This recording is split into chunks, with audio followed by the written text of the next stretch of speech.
Taste the Daily. Ramanathapuram மாவட்ட ஆட்சியர் அலுவலகத்தில் புகார் மனு அளிக்க முதியவர் ஒருவர் அறிவாளுடன் வந்ததால் பொதுமக்கள் அதிர்ச்சியடைந்தனர். மண்டபம் ஊராட்சி எம்பிகே வலசை பகுதியைச் சேர்ந்த முத்துக்கருப்பன் என்ற முதியவர் தனது வீட்டில் உணவு சமைத்துள்ளார். அப்போது அங்கு வந்த அதே பகுதியைச் சேர்ந்த இளைஞர்கள் சிலர் முத்துக்கருப்பனை தாக்கி அவர் சமைத்த உணவை தள்ளிவிட்டுள்ளனர். இதுகுறித்து நடவடிக்கை எடுக்க வலியுறுத்தி மாவட்ட ஆட்சியர் அலுவலகத்தில் புகார் மனு அளிக்க முத்துக்கருப்பன் சென்றிருந்தார். அப்போது அவர் அறிவாளை எடுத்து வந்தது தெரியவந்ததால் பொதுமக்கள் அதிர்ச்சியடைந்தனர்.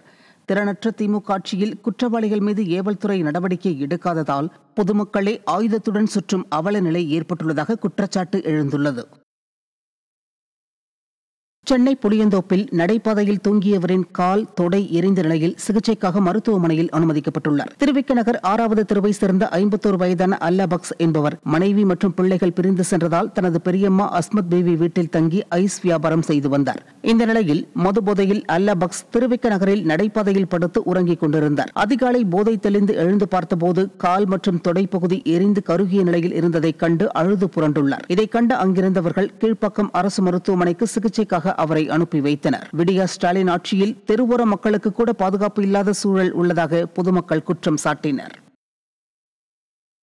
திருப்பத்தூர் அருகே வீட்டின் பீரோவை உடைத்து 10 சவரன் தங்க நகை மற்றும் வெள்ளிப் பொருட்கள் கொள்ளையடிக்கப்பட்டுள்ளது பரபரப்பை ஏற்படுத்தியது. சிவசக்தி நகரை சேர்ந்த 75 வயதான குபேந்திரன் என்பவர் திருவள்ளூரில் உள்ள மகள் வீட்டிற்கு சென்றுவிட்டு வீடு திரும்பிய போது வீட்டின் முன்பக்க கதவு உடைக்கப்பட்டிருந்தது. இதையடுத்து பீரோவில் இருந்த 10 சவரன் தங்க நகை, 250 கிராம் வெள்ளி மற்றும் 8000 ரூபாய் ரொக்கம் கொள்ளை போனது கண்டு அதிர்ச்சியடைந்தார். விடியா ஸ்டாலின் ஆட்சியில் காவல்துறையினரின் அலட்சியத்தால் கொள்ளை சம்பவங்கள் அதிகரித்துள்ளதாக குற்றம் சாட்டப்படுகிறது.